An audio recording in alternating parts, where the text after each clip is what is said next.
Merhaba arkadaşlar, örgü kanalıma hoş geldiniz. Kız bebeklerimiz için çok güzel bir takım yaptım. Bugün sizlere bunların tanıtımını yapmak istiyorum. Bakın bu şekilde çok güzel bir bebek şapkası var. Bebek saç bandı var. Bolero hırkamız var. Bakın bu şekilde hem kolay hem de güzel bir bolero hırka. Bir de bunların takımı olan güzel bir elbise var. Bakın bebek elbisesi. Bu takımı ben 1 yaş bebek ölçüsünde yaptım arkadaşlar. Bu elbisenin, bolero hırkanın ve saç bandının anlatımını yaptım. YouTube kanalıma yükledim.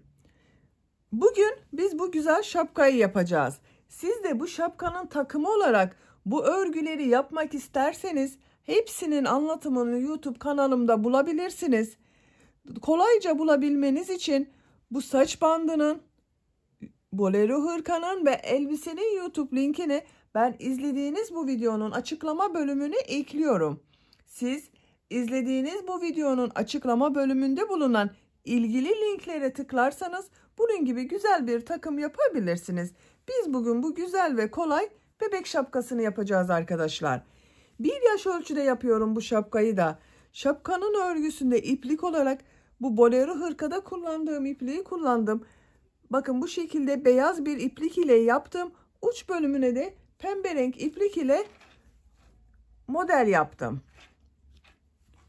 1 yaş ölçüde anlatıyorum dedim. Siz daha küçük yapmak istiyorsanız bu son sırada yaptığımız arttırma sırasını yapmadan bir önceki arttırma sırasından itibaren model bölümüne yapabilirsiniz.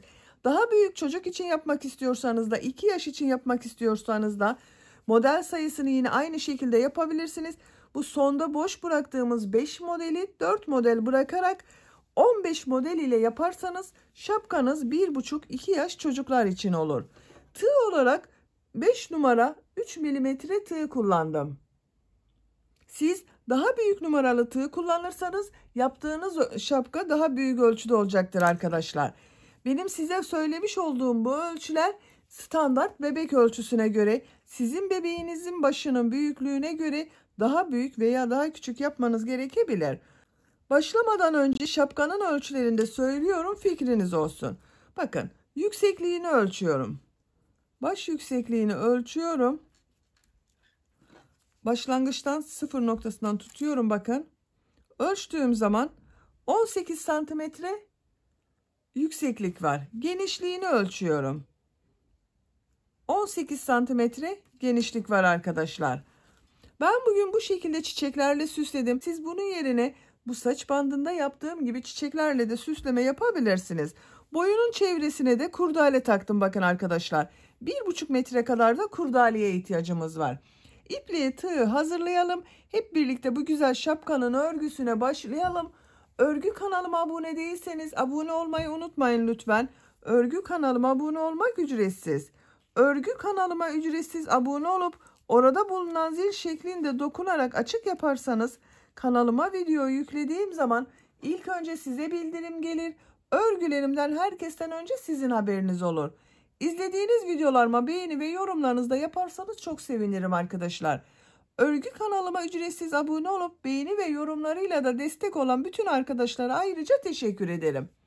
Hepinize kolay gelsin. İyi çalışmalar. Şapkanın örgüsüne sihirli halka içine trabzanlar yaparak başlıyoruz. Sihirli halkayı bu şekilde yapıyorum bakın. Yavaş gösteriyorum arkadaşlar. Bilmeyenler için gösteriyorum. Bilen zaten biliyor. Parmağımın üzerine halka şeklinde bakın iplik doladım. Bu halkadan tığ takıyorum. İlmek aldım. Çıkardım. Parmağımdan yavaşça çıkarıyorum. Sihirli halkayı yaptık bakın. Bir zincir yaptım, sağlamlaştırdım. 2 zincir yapıyorum. Bu 2 zincirden başka bu sihirli halka içine 14 trabzan yapıyorum. Bu 2 zinciri saymıyorum arkadaşlar. 1 2 3 4 5 6 7 8 9, 10, 11, 12, 13, 14. Sihirli halka içine 14 trabzanı yaptım. Bu bakın sihirli halkanın ucunda bulunan ipliği yavaşça çekiyorum. Bunu çektiğimiz zaman burası birleşecektir. Bakın tamamen kapandı. Bu son yaptığım ilmek ile bakın bu ilk trabzanı yaptığım bu ilmeği ilmek kaydırma yaparak sırayı birleştiriyorum. Bakın bu iki zinciri trabzandan saymıyoruz arkadaşlar. Burada 14 ilmek olması gerekiyor. 2 zincir yapıyorum. İpliği tığ üzerine alıyorum. Bu ilk ilmek içine 2 trabzan yapıyorum. Bu sırada her ilmek içine ikişer tane trabzan yapacağız. Bakın 2 trabzanı aynı ilmeğe yaptım. Diğer ilmekler üzerine de ikişer tane trabzan yapıyorum. Her ilmek içine 2 trabzan yapıyorum.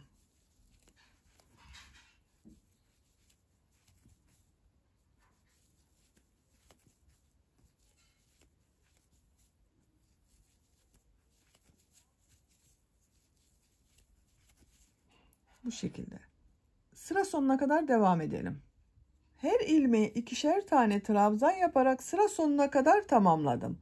Bu son ilmek ile ilk ilmeği bakın bu ilmeği ilmek kaydırma yaparak sırayı birleştiriyorum. Bu bir sıra üzerinde 28 trabzan oldu arkadaşlar. Bakın 14 ilmek ile 14 trabzan ile başladım. Her ilmeğe ikişer tane trabzan yaptım. Toplam 28 trabzan oldu. Sayalım isterseniz bakın. 2, 4, 6, 8, 10, 12, 14, 16, 18, 20, 22, 24, 26, 28. Bu iki zincirleri saymıyorum. Üçüncü sıradayım. 2 zincir yapıyorum. Bu sırada bir çift bir tek bir çift bir tek trabzan yapacağız. Bu ilk ilmek üzerine 2 trabzan yapıyorum. İpliği tığ üzerine alıyorum. Bakın bu ilmek üzerine bir trabzan yapıyorum. Bu ilmeğe 2 trabzan yapıyorum. 1, 2. Bu ilmek içine bir trabzan yapıyorum. Bir çift bir tek trabzan yapıyoruz. Bu ilmeğe 2 trabzan yapıyorum. Bu ilmeğe bir trabzan yapıyorum. Bakın bir çift bir tek bir çift bir tek bir çift bir tek yapıyoruz. Sıra sonuna kadar devam edelim. Sıra sonuna kadar tamamladım. Son ilmeğe bir trabzan yaptım. Sıra başında bakın bir ilmeğe 2 trabzan yaptım. Sıra sonunda bulunan ilmeğe bir trabzan oldu arkadaşlar. Son ilmek ile ilk ilmeği ilmek kaydırma yaparak birleştiriyorum. Üçüncü sırada bir çift bir tek bir çift bir tek trabzanlar yaptık. 14 ilmeğe çift trabzan, 14 ilmeğe tek trabzan yaptım arkadaşlar. Bu bir sıra üzerinde toplam 42 trabzan var. Dördüncü sıradayız. 2 zincir yapıyorum. Bu sırada bir çift iki tek bir çift iki tek trabzan yapacağız. İlk ilmek üzerine 2 trabzan yapıyorum. 1, 2, 2 ilmek üzerine birer tane trabzan yapıyorum. 1, 2. Üçüncü ilmeğe 2 trabzan yapıyorum. Bakın aynı ilmek içine 2 trabzan yapıyorum. 2 ilmeğe tek trabzan yapıyorum.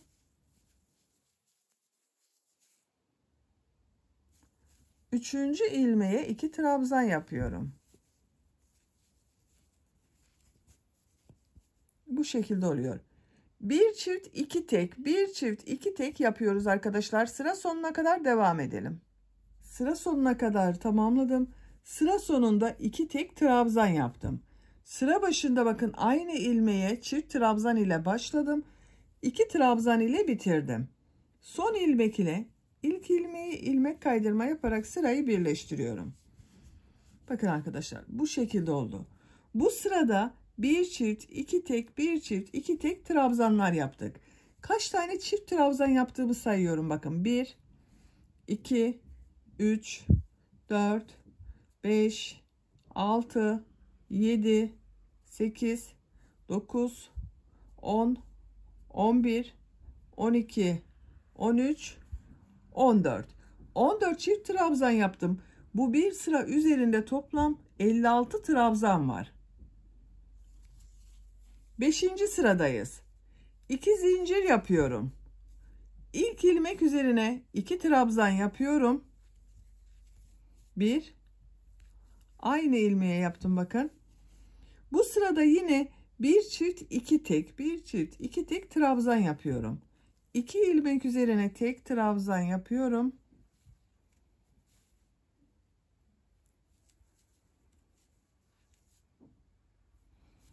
Bu ilmek üzerine 3. ilmeğe 2 trabzan yapıyorum.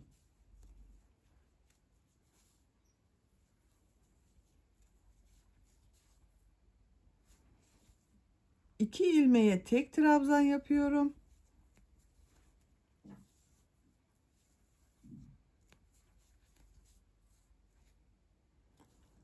Üçüncü ilmeğe 2 trabzan yapıyorum.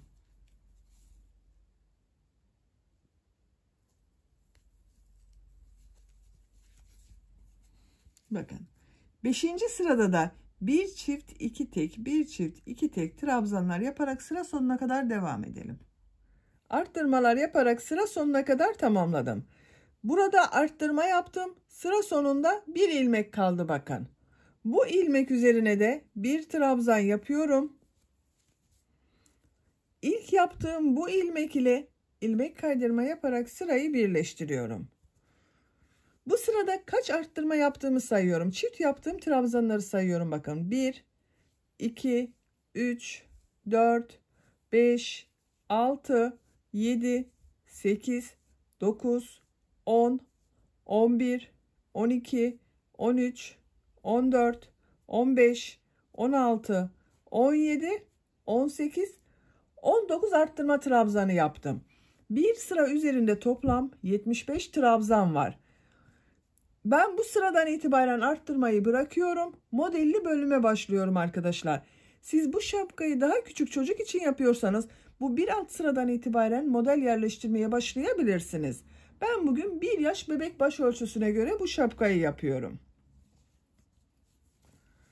3 zincir yapıyorum.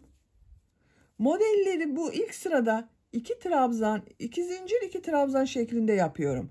Bu 3 zincirde 1 trabzan oluyor. Bakın bu ilk ilmek içine bir trabzan yapıyorum. 2 trabzan oldu. 2 zincir yapıyorum. Aynı ilmek içine 2 trabzan daha yapıyorum. 1, 2. 2 trabzan, 2 zincir, 2 trabzan oldu. Tığ üzerine iplik alıyorum. 3 ilmek atlıyorum. 1, 2, 3, 4. ilmeğe 2 trabzan, 2 zincir, 2 trabzan yapıyorum.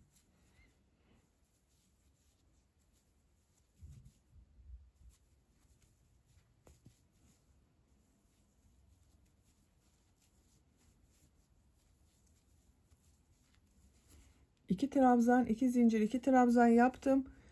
3 ilmek atlıyorum. 4. ilmeğe 2 trabzan, 2 zincir, 2 trabzan yapıyorum.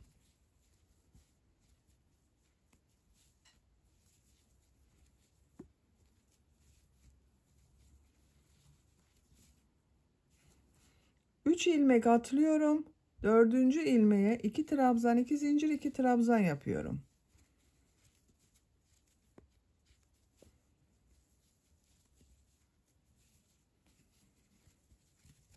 Bakın bu şekilde oluyor. Bir ilmeğe 2 trabzan, 2 zincir, 2 trabzan yapıyoruz. 3 ilmek atlıyoruz. 4. ilmeğe yine 2 trabzan, 2 zincir, 2 trabzan yapıyoruz. Sıra sonuna kadar devam edelim. Sıra sonuna kadar modelleri tamamladım. Son modelden sonra bakın burada 2 ilmek kaldı. Bu 2 ilmeği atlıyorum. Son model ile ilk modelin. Bakın bu ilmek ile ilmek kaydırması yaparak sırayı birleştiriyorum. Kaç model yaptığımı sayıyorum. 1, 2, 3, 4, 5, 6, 7, 8, 9, 10, 11, 12, 13, 14, 15, 16, 17, 18, 19. Bir sırada 19 model oldu. İkinci model sırasındayız.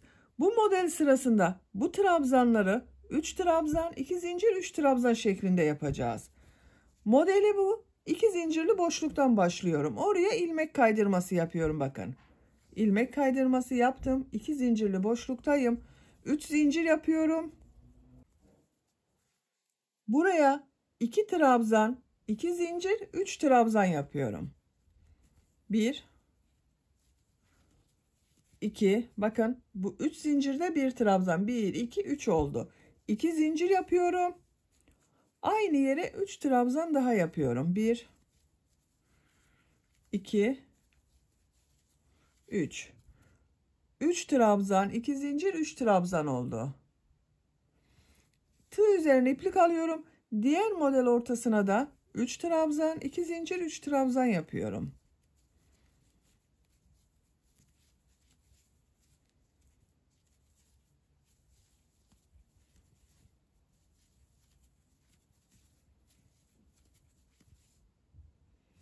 Üç trabzan 2 zincir 3 trabzan.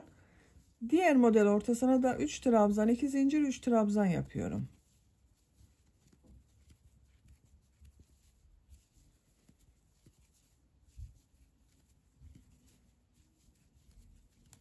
Bakın.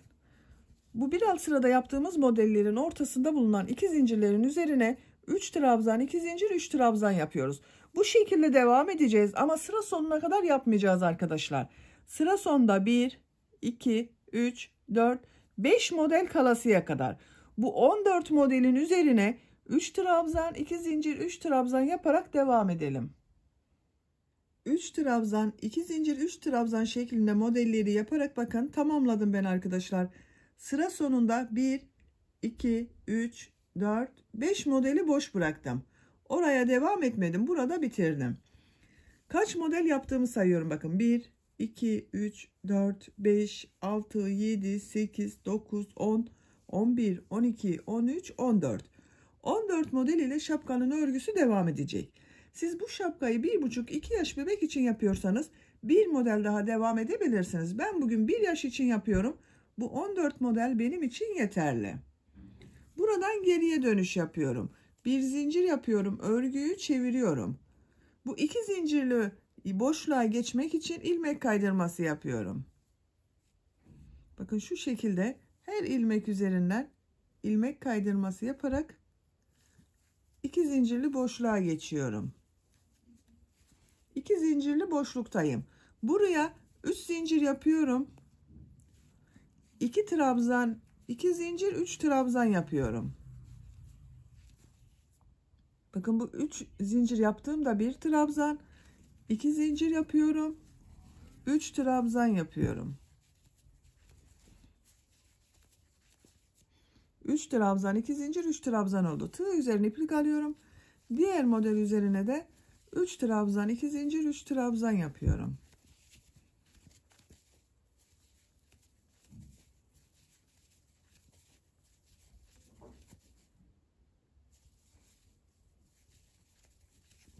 Bu şekilde arkadaşlar.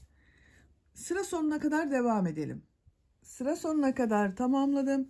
Bakın son modelin üzerine de 3 trabzan 2 zincir 3 trabzan yaptım. Bakın burayı yine boş bıraktım. Devam etmiyoruz arkadaşlar.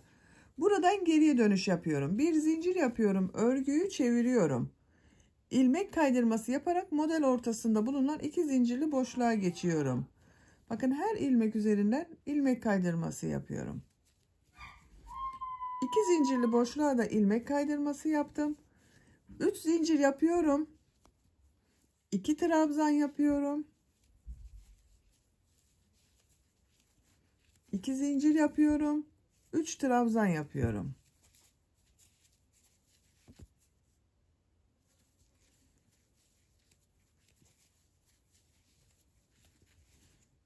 Diğer model ortasına da 3 trabzan 2 zincir 3 trabzan yapıyorum.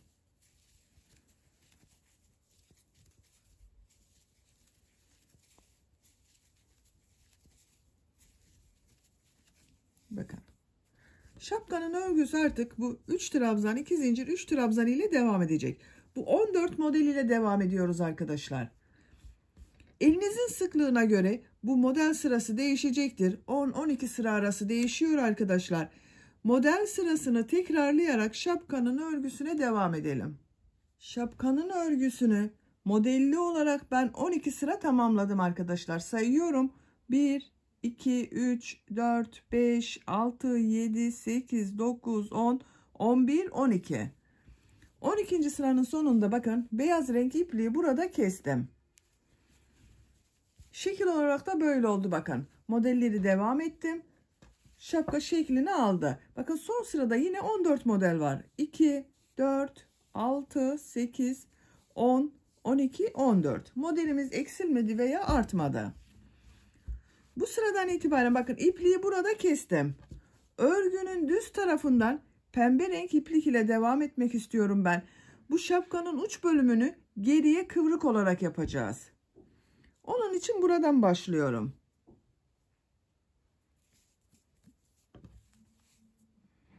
Bu 2 zincirli boşluktan bir ilmek yapıyorum. Bir zincir yaptım, sağlamlaştırdım. 3 zincir yapıyorum. Buraya 3 trabzan, 2 zincir, 3 trabzan yapacağız. Bakın 3 zincirde 1 trabzan, 2, 3.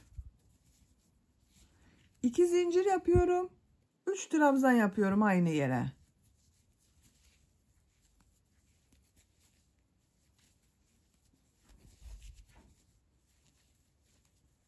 Üç trabzan, 2 zincir, 3 trabzan oldu. Tığ üzerine iplik alıyorum. Diğer model ortasına da 3 trabzan, 2 zincir, 3 trabzan yapıyorum.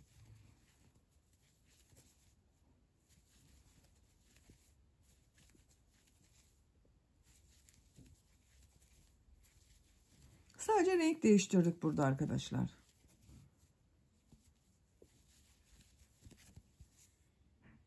Sıra sonuna kadar devam edelim. Pembe renk iplik ile 3 trabzan, 2 zincir, 3 trabzan yaparak bakın sıra sonuna kadar tamamladım. Bakın burası şapkanın düz tarafı arkadaşlar. Düz tarafından devam ettim. En son yine bakın 3 trabzan, 2 zincir, 3 trabzan yaptım. Bu modeli burada bakın bitirmiş olduğum ilmek ile ilmek kaydırma yaparak şu şekilde birleştiriyorum. Örgüyü çeviriyorum. Bir zincir yapıyorum. Bu 2 zincirin içine 4 trabzan yapıyorum. 1, 2, 3, 4. 4 trabzanı yaptım. Bakın şu şekilde yapıyorum. İlk model 1, ikinci. Bu ikinciyi şu şekilde arasını açıyorum. Bakın şu 2 zincir var. Burayla ilmek kaydırma yapıyorum. Buraya tutturdum arkadaşlar. İpliği tığ üzerine alıyorum.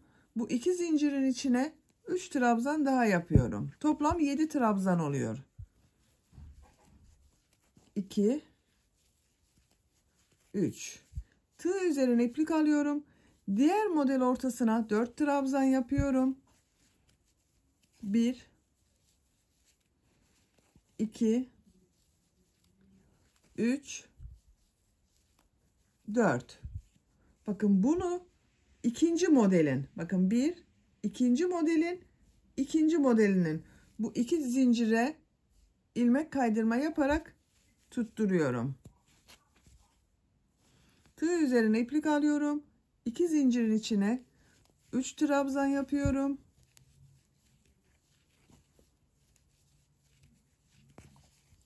Bir model daha yapalım. Bakın tığ üzerine iplik alıyorum.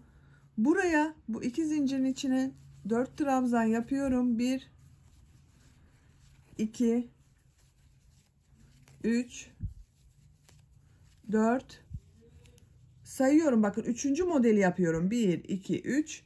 Buradan da sayıyorum. 1, 2, 3. 3. modelin bakın 1, ikinci olan bu zincir aralığı var.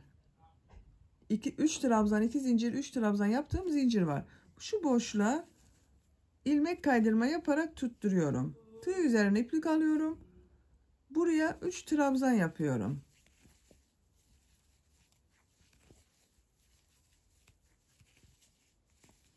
Bakın şapkanın görüntüsü geriye kıvrık oluyor burada.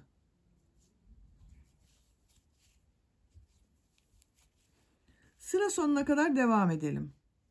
Son modele kadar bakın tamamladım. Hepsini bakın buraya tutturdum arkadaşlar. Son modeli tekrar sizinle yapalım. 4 trabzan yapıyorum. 1 2 3 4. En son modelin bakın ikinci sırasının burada bulunan bu boşluğa zincirli olan yere ilmek kaydırma yapıyorum. Tığ üzerine iplik alıyorum. 3 trabzan daha yapıyorum bu iki zincirin üzerine. 1 2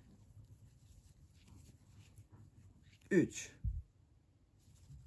Bu yaptığım son ilmeği burada bakın 1 2 buraya ilmek kaydırma yaparak tutturuyorum. İpliği kesiyorum.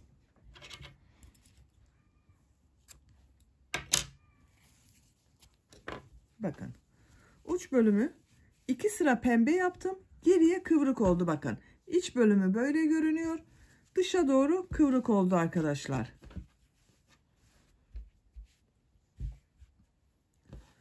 Şimdi bu boyun çevresinde de trabzanlardan oluşan şerit yapıyorum.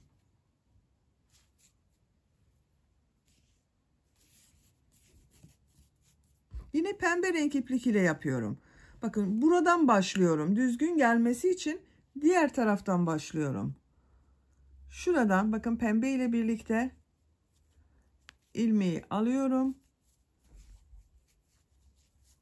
Bir ilmek yapıyorum. Bir zincir yaptım, sağlamlaştırdım. 3 zincir yapıyorum. Tığ üzerine 2 defa iplik doluyorum.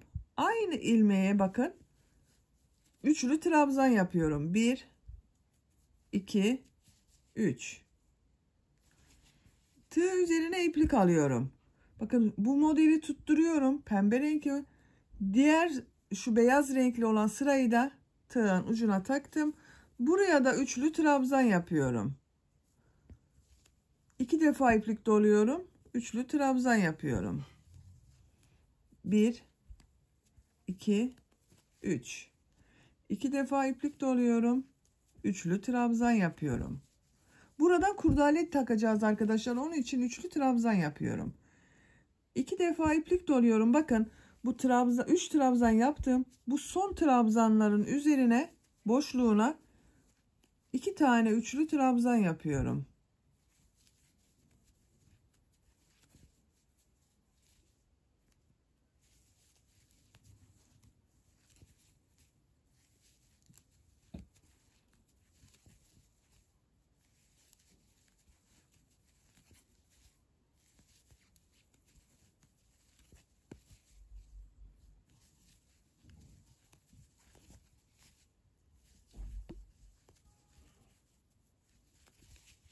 Bakın bu şekilde oluyor.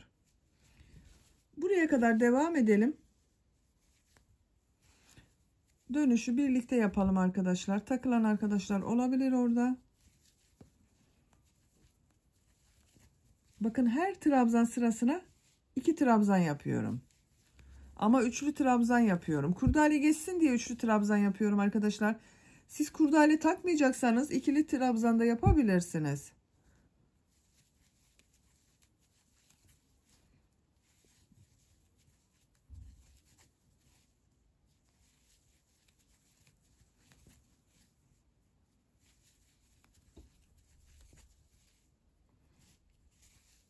Bakın bu son modelin üzerine de üçlü trabzan yapıyorum 2 tane. 2 defa iplik doluyorum. Bakın burada bıraktığım 5 model vardı. Oraya geçiyorum arkadaşlar. Oraya geçmeden önce buraya bir üçlü trabzan yapıyorum. 2 defa iplik doluyorum. Bu iki zincirin üzerine 2 tane üçlü trabzan yapıyorum.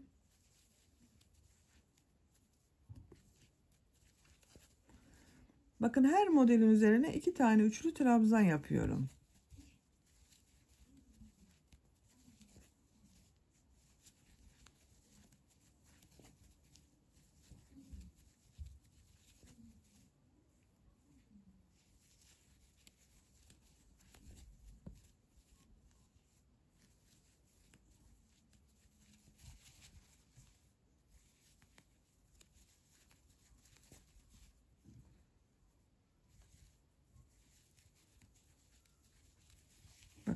Burası biraz topladı hem.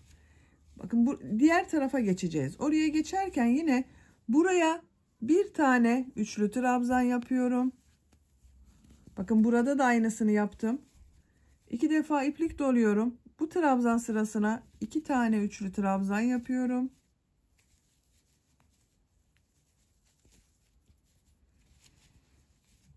Diğer trabzan sırasına da 2 tane üçlü trabzan yapıyorum. Bakın arkadaşlar, burada yaptığımız gibi yapıyoruz. Sıra sonuna kadar devam edelim. Bakın diğer uç noktaya kadar ben burayı da üçlü trabzanlar yaparak tamamladım arkadaşlar. Her sıraya 2 tane üçlü trabzan yaptım. Son olan bakın bu pembe renk ile bunu birlikte alarak yapıyorum. Karşıdan da alıyorum.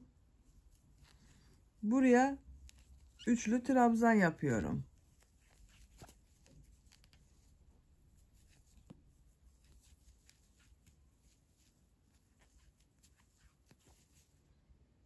İpliği kesiyorum.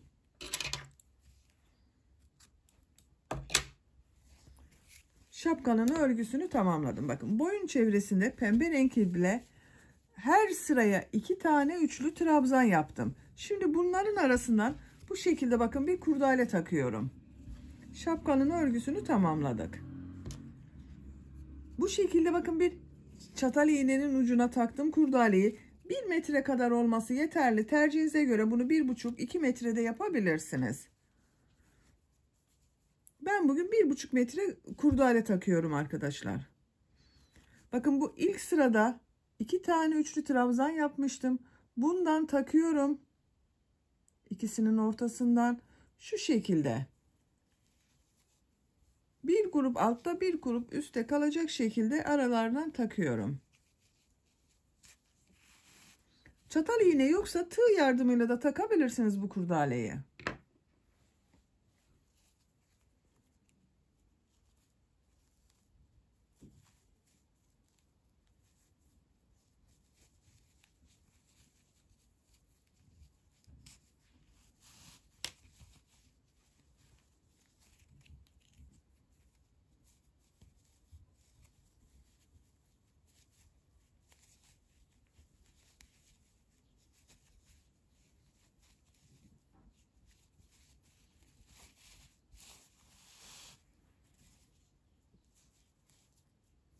Bakın sonda şu şekilde takıyorum. Sonda 1-2 tane yapmıştım. Arasından takıyorum. Çıkardım.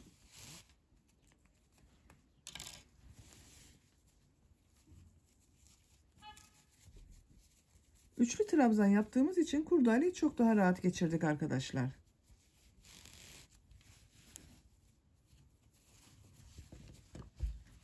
Bakın bu şekilde oldu. Bebeğin boynunun altında bunu bağlamalı kullanabiliriz. Şapkamız hazır. Bu şekilde sade kullanabilirsiniz. Ben bugün buralarına süsleme yapmak istiyorum. Bakın bu şekilde hazır kurdalelerim var. Bununla süsleme yapmak istiyorum. Siz çiçek örgü yapabilirsiniz. Kurdaleden fiyonk yapabilirsiniz. İnciler dikebilirsiniz. Süslemesi size kalmış. İstediğiniz gibi süslemesini yapabilirsiniz. Bitmiş olarak ölçülerini size söylüyorum. Yüksekliğini ölçüyorum. Baş yüksekliği bakın arkadaşlar. Ölçtüğüm zaman 18 santimetre baş yüksekliği var. Genişliğini ölçüyorum. 18 santimetre. Bakın burayı ölçüyorum. Burayı ölçtüğüm zaman 11 santimetrede burası var arkadaşlar.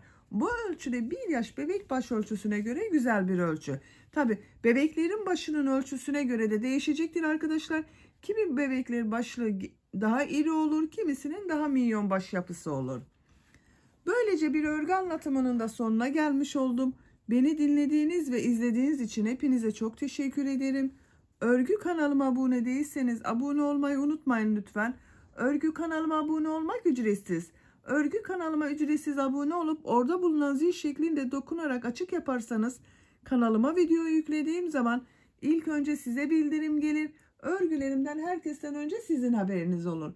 İzlediğiniz videolarıma beğeni ve yorumlarınızı da yaparsanız çok sevinirim arkadaşlar. Sizlerle yeni örgülerde görüşmek dileğiyle. Hoşça kalın, sevgiyle kalın.